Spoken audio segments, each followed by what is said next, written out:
Hello, everyone. Thanks for joining the Athlete Alliance segment of Project Pastels, where we give athletes a platform to share their experiences with racism and discuss how sports can be used as a vehicle to combat prejudice. Today, I am privileged to introduce to you Michael Amoroso, a successful Canadian volleyball player. Thank you for joining us today. So, Michael, you had a tremendous career in volleyball in Canada, as well as overseas playing pro in Europe. Would you mind giving the listeners some insight to your successful career in volleyball? Sure. And right off the bat, thank you. I really appreciate the opportunity to be on and discuss topics that aren't easy to discuss and dig into a bit of history and my own personal experience. Hopefully, it can impact others positively too.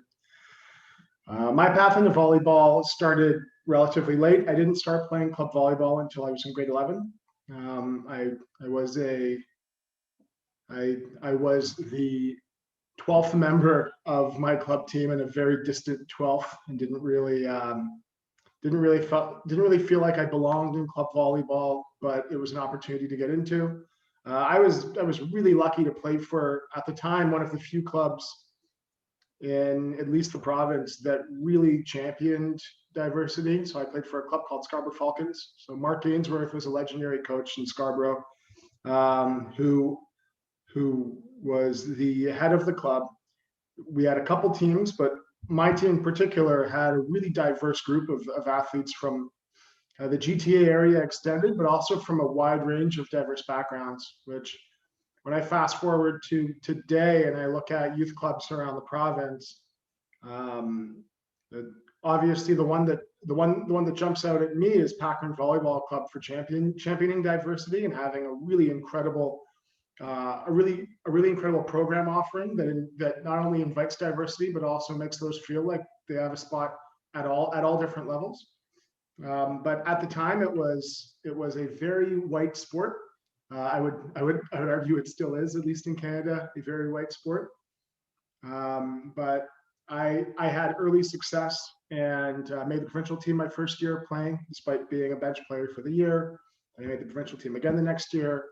Then I was given an opportunity to play volleyball at Queen's University, which I really cherished those years, and we had a lot of great success and great teams.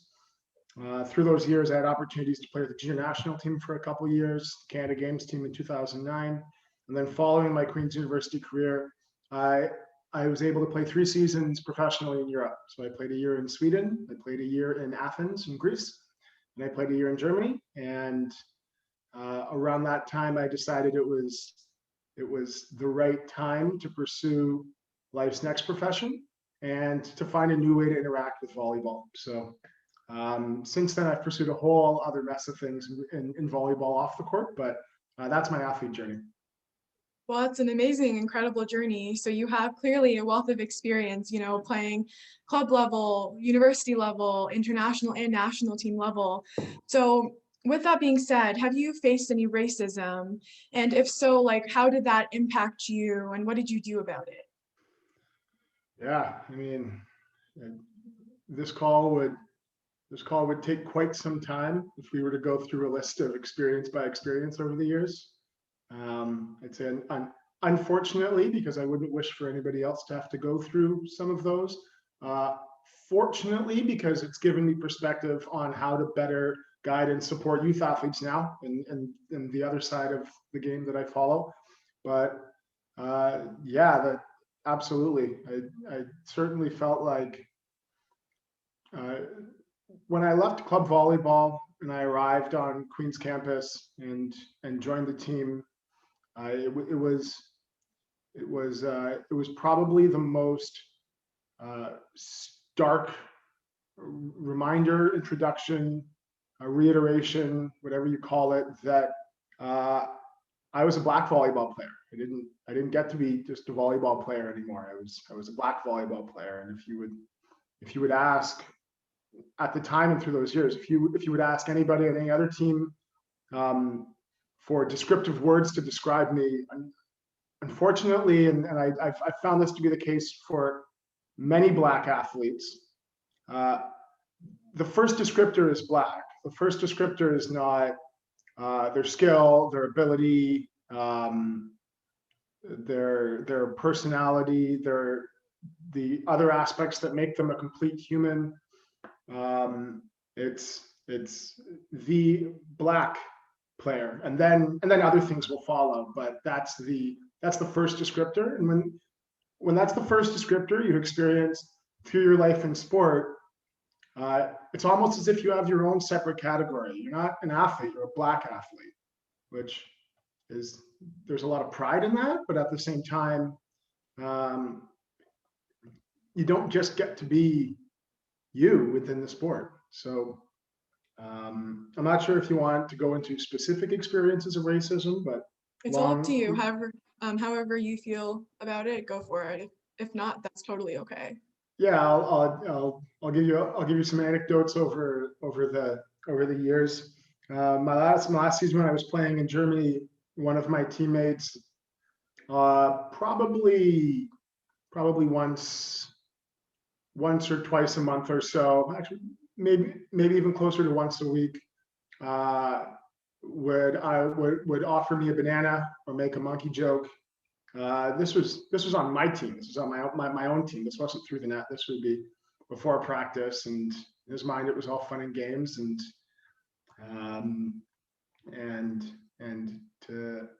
to me it was, well, I guess I can't get around that even 6 time zones away on the other side of the world.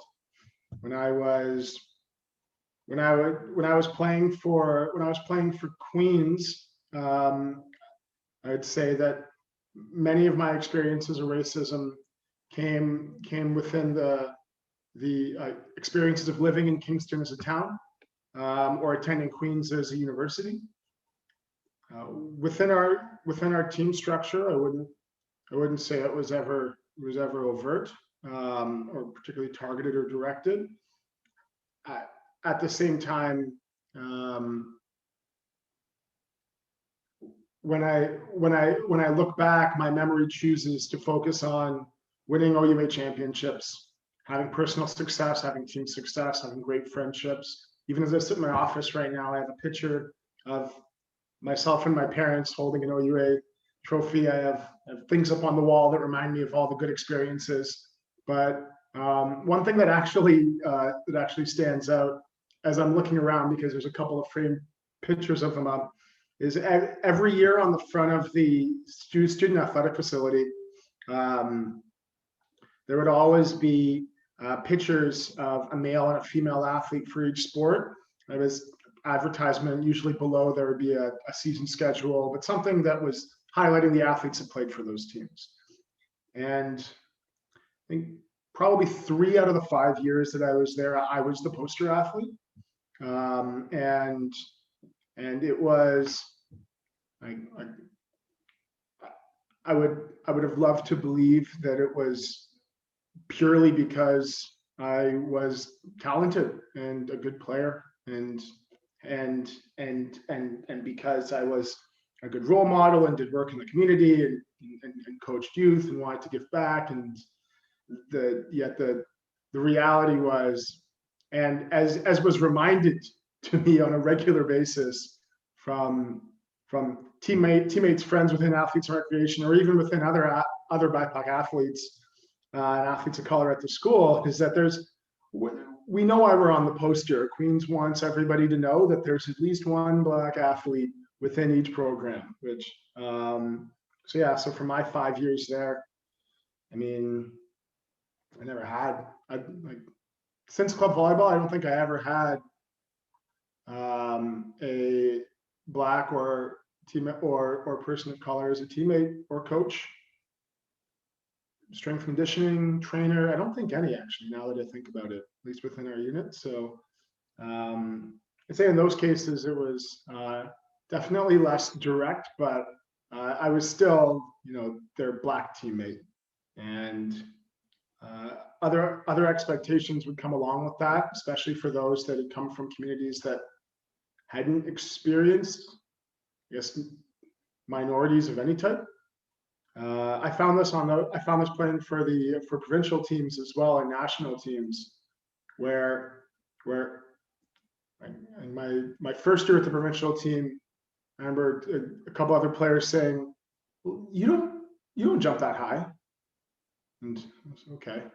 it was my first year playing. I don't think I really developed jumping muscles. Eventually I jumped pretty high, but at the time they said, you don't jump that high. I was like, okay, I'm not really sure what to do with that.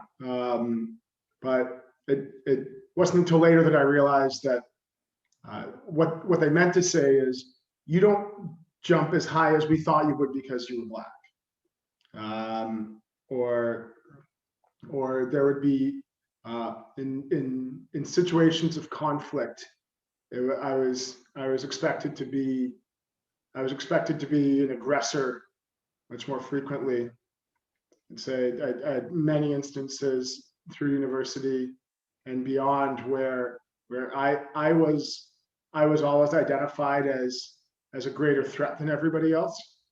And I mean, at the end of the day, that everybody's perspective is based on the experience they have, and those provincial team programs were a real melting pot of athletes, at least in terms of their regionality and location, but not really a diverse program whatsoever. And even if I look at the provincial team programs now, like how many minority coaches end up at high performance centers, how many minority coaches end up on provincial team coaching staffs, national team coaching staffs. So yeah, experiences of racism were kind of par for the course, but you almost wouldn't even know where to bring them to. Right, that's an incredible story, I guess, because, you touched on racial stereotypes, you've touched on, experiences that may not have been overt, but it's there indirectly. And sometimes I feel personally that, those experiences kind of hurt a bit more. Like I'd rather have somebody say something to my face and not, have it said behind my back sort of thing. So leading into my next question, again, you talked about diversity a lot and the lack of minority coaches, even at, the high performance center and onward. Do you think that there's more diversity now than when you were playing? Maybe you'll be able to provide some sort of insight as a coach right now. Yeah, absolutely. The short answer would be yes, I think there is. I think is and I don't know if that has been achieved through systemic changes, or if it's been more so a few specific clubs, in some cases schools or entities that have chosen to champion this cause a little bit more. I think it's more of the second one, where there in a few instances, clubs or coaches or individuals have chosen to really push minority athletes to take further opportunities, and then as they've had greater success, it's encouraged others to do so. And but so yeah, I would say the sport's become more diverse, but I don't know if volleyball as a sport has collectively made an attempt to make it more diverse, as opposed to just a couple of clubs or a couple of specific entities that are trying. Well, yeah, I think you're definitely right with that. Sometimes I feel like it's easy to get lost in if it's really, improving in terms of just like our sport, if it's only like a few clubs, or is it like the whole entire picture? Like, is that changing? And I know you touched based on your experiences, obviously as a collegiate athlete, and having there be very, not having there not be as many people of color on your team and onward. So what barriers do you believe are preventing BIPOCs from continuing to play at the varsity level with sports or just volleyball specifically? Like, do you think it's systemic, economic? Do you think it's their environment based? I would, my first thought would be comfort more than anything. So what kept me playing the sport was that I felt comfortable playing the sport, but I also started late and progressed quite quickly, and my club team was very diverse. And by the time I got to Queens, when I realized, wait a minute, the BIPOC community doesn't play volleyball, at least at the time, this was 2007, 2008, around that period. By the time I got to university and realized, wait, I don't look like everybody else. This could end up being an uncomfortable situation. By that point, I was pretty good. So because I was pretty good, my performance now made it a comfortable environment. So it's a lot easier to feel comfortable when you're having success, which is entirely different from if you're an 11, 12, 13, 14, 15-year-old athlete going into their body, going through different aspects of change, dealing with all of the social pressures that come with being an elementary school and high school student, and to walk into a gym at that point and look around and say, well, my teammates don't understand me, my coaches don't understand me, at least really who I am and how I'm different, and they don't want to, and I'm not very good. That's a totally different experience. When you have talent in a sport, as we can see across all sports in the world, if you have talent in a sport, there are lots of opportunities for you to be made comfortable. I think about movies like Rudy, where the undersized athlete that's the last player on the bench, but a great teammate, great support, is given an opportunity because they check so many boxes. They're great leaders. They're great. They hustle. They listen to their coach. They're advocates for their teammates. I don't think I've ever seen a BIPOC athlete fill that role. I can think of one player that played for McMaster, who for McMaster's men's team, that filled that role actually quite tremendously. But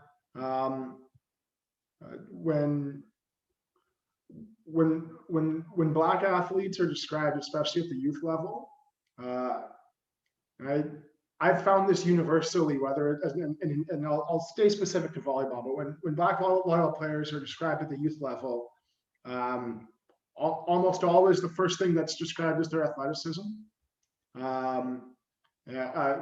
Rarely is there discussion of their volleyball mind, of their ability to understand and read the game, of their technical prowess. The number of times I've heard somebody describe a Black athlete as, well, they're not really good, they just jump high. Okay, well, if they jump high and score a lot, then they are good. By definition, that's how our game is played. So whatever other insecurity you have that's not allowing you to see their skills and abilities, you're just not seeing it. But coming back to the role player type of position, 100%, I think BIPOC athletes are much less frequently considered for those types of positions. Now, in some cases, or at least in a lot of cases, I would guess that falls back in the line of comfort. It's easy to be a great leader, be a great communicator, a great team player, even if you're not the most talented player on the team. When you're in a comfortable environment, you feel like you feel like those around you are supporting you in that endeavor. But when I played for teams, especially in the youth and club ages, that were outside of my club team, where people maybe didn't know me the same way, and I was coming in new, I almost felt like I had to prove wrong the stereotypes about attitude, about effort level, about commitment and willingness to get better technically, and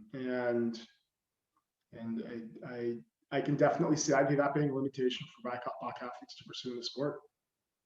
Yeah, and I think, I feel like it's so easy for people to believe the stereotypes and just believe it whenever they meet somebody of a certain race, rather than looking at the whole picture, And like you said before, Black athletes, it's so easy for people to say, and I've heard this so many times, oh, this girl or this boy, he jumps, like he or she jumps really, really high. And that's all that would be said about that player. But then what you fail to recognize is, oh, that person can pass really well, or that person or that person can set well, or they have a really good IQ. And I think people are so narrow-minded when they think about it, and they just give into the stereotypes all the time. And I think in the end, it just doesn't translate to a very safe environment, especially to thrive and to learn in. 100%. I think even when by that same token, when you talk about they focus on this, they focus on one area that fits a stereotype and no touch on the others. I've heard on many occasions when a Black athlete or an athlete of color is described, there's almost this, like when coaches describe them, and I'll speak specifically about post-secondary coaches, because I've spent a long time on the sidelines of youth volleyball matches, chatting with post-secondary coaches and recruiting or identifying athletes. And anytime an athlete of color comes up, after they've touched on whatever positive physical attributes they have, it's almost always physical, rarely technical. Mm-hmm. There's always this drop in the tone of, how do they do in school? As if the expectation is that they're doing poorly. And I won't mention, I don't want to mention any particular athletes' names, but I've heard coaches not only ask that question, but actually volunteer the opinion that an athlete does quite poorly in school, an athlete of color does quite poorly in school, when not only is it the opposite, but the information that they're pulling isn't really based on any type of fact or feedback. It's just the chatter around the community. And I've now having gotten out of the academic streams of playing, out of my playing years, and now seeing the other side. Not only does it happen often and frequently, but it happens almost universally across the board. There's this expectation of, okay, BIPOC athlete, okay, how are we going to get this athlete into school? Because how could they possibly have the marks to get in? They're not white. Like, so it's not only does that still happen, but I don't even know if it's consciously identified as discrimination. So I feel like it's such an easy thing to say. Like, I feel like it happens so much that we don't even realize it. 100%. It just, and I think it's just, it takes a lot of time and reflection to really understand if you've been a part of that conversation, right? Because I feel like all of us are part of that puzzle. So if we can take the time to reflect, and I'm sure many people who never intentionally meant something like that have said something along those lines. And leading into my next question, you mentioned that you had to work hard to break certain stereotypes as you progress through your journey. So there's a saying, I'm sure you know it, it's like, people of color have to work twice as hard to earn their position and be given equal treatment. Have you, I think you touched base on it before, but have you had any experiences that validate this saying? And did you internalize this pressure?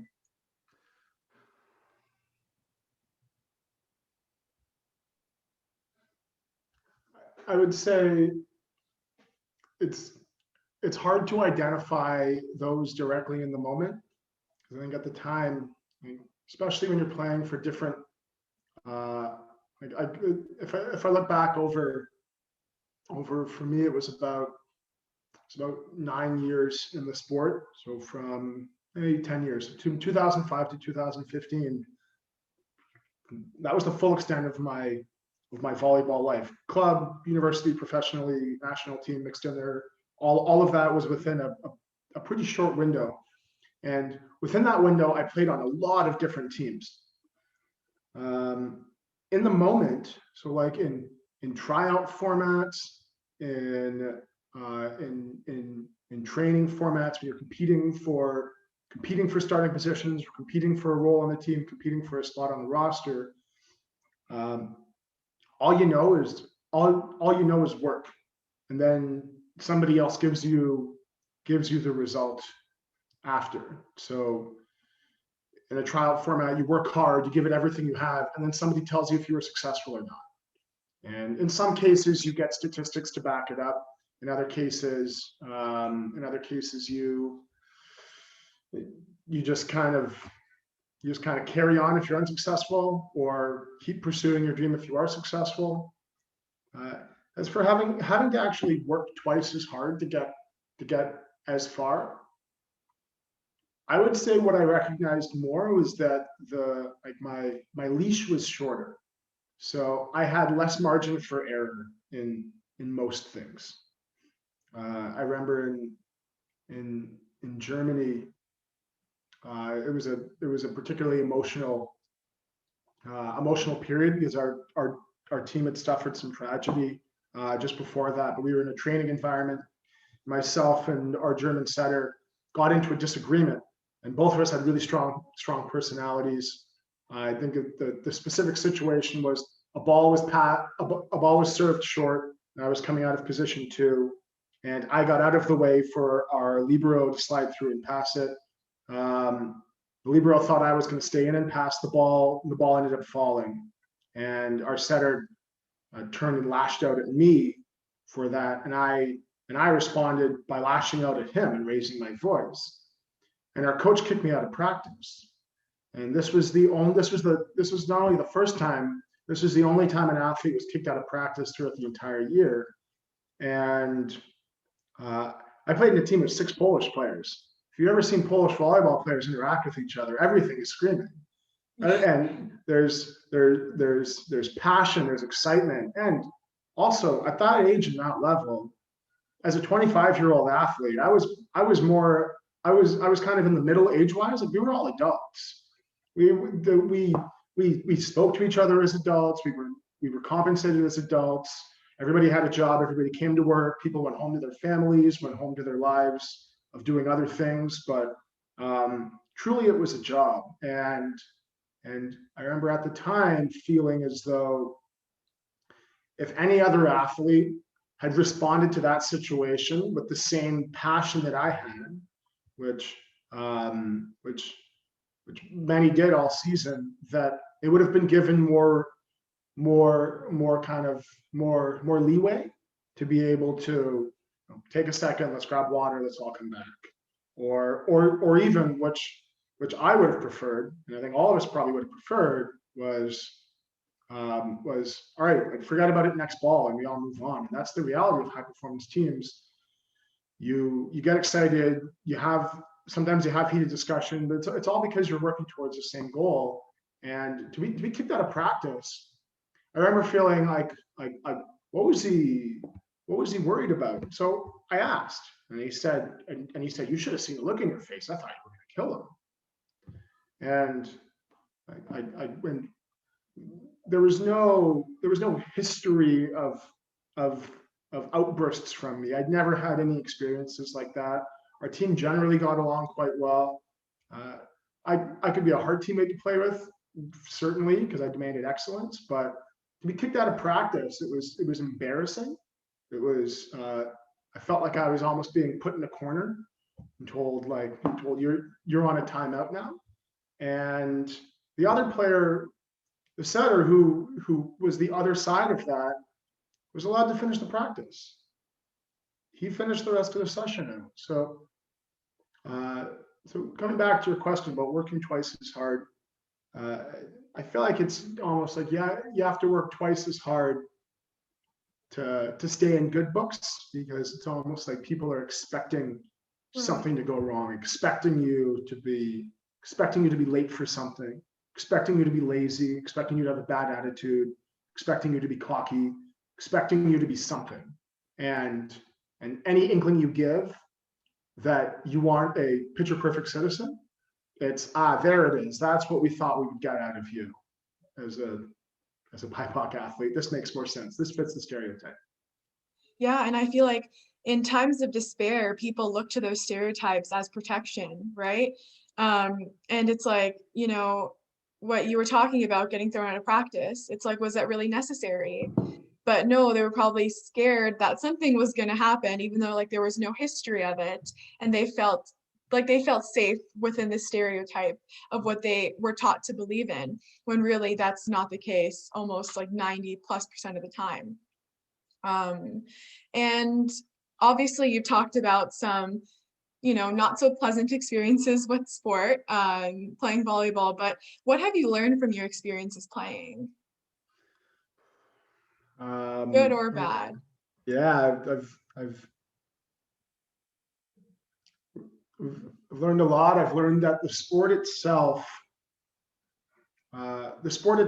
doesn't see color. Coaches might, organizations might, teammates might, trainers might, doctors might, everybody else involved might, but the sport itself doesn't see those differences. And I will say this is something that I really appreciate and appreciated about the world of professional volleyball. I would extend this to a lot of professional sports, so especially now, when we view sports, we're so data driven. We're so focused on the numbers and statistics, and that was actually quite helpful for me as an athlete when I was playing professionally, in that my success and failure was at fulfilling my contractual requirements were based on something that I could quantify. I could count the points I scored. I could count the blocks I had in a match. I could see the stat sheet. I could see the stat sheet side by side with others. Even when coaches watch video, I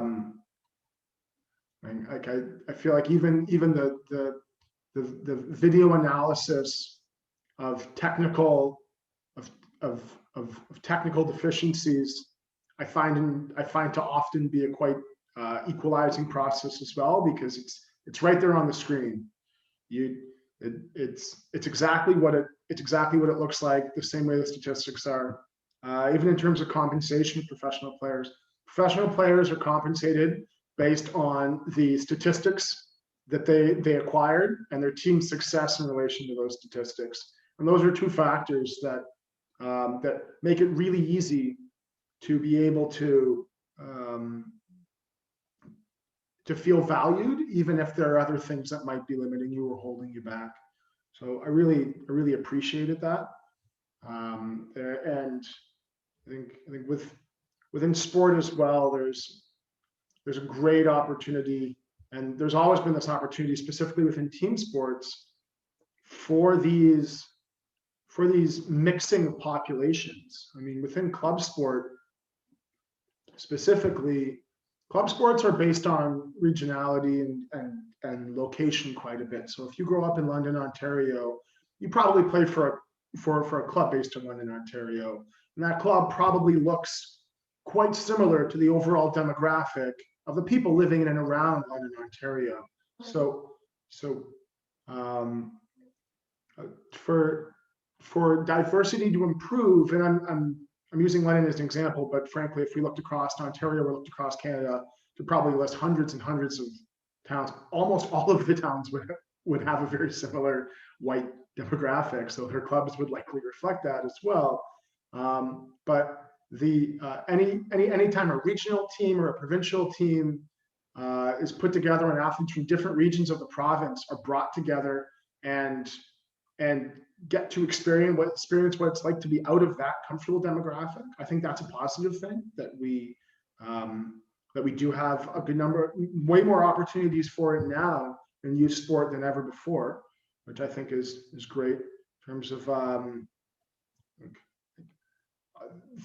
other things I've learned from my playing career. I think there's been no instance of racism that I've experienced in club volleyball, university volleyball, professional, national team, provincial team, anywhere, that has kept me from pursuing all of my goals in the sport and out of it.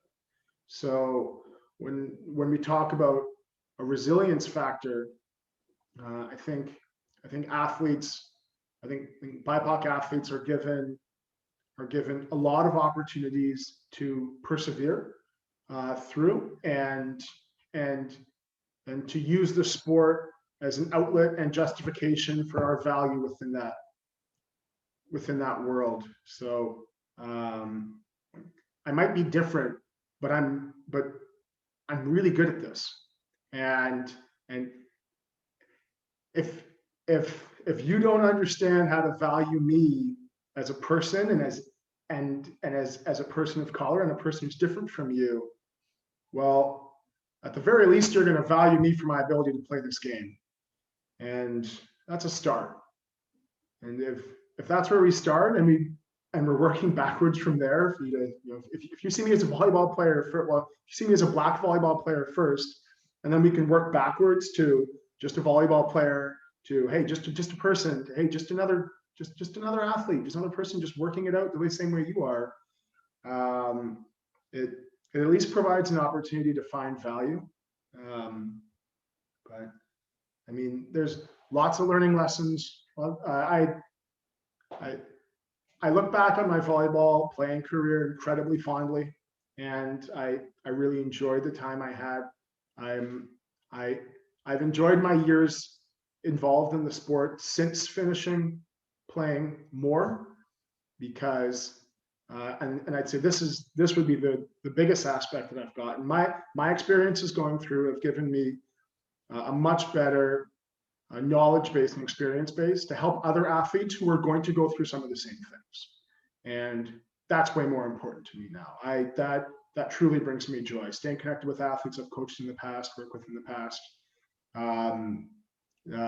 seeing them have success, seeing them pursue exciting new ventures like Project Pastels, and seeing them shatter barriers that looked insurmountable to me at the same point in my life is just really exciting and enlightening. So I have a really positive outlook for our sport and the future of it.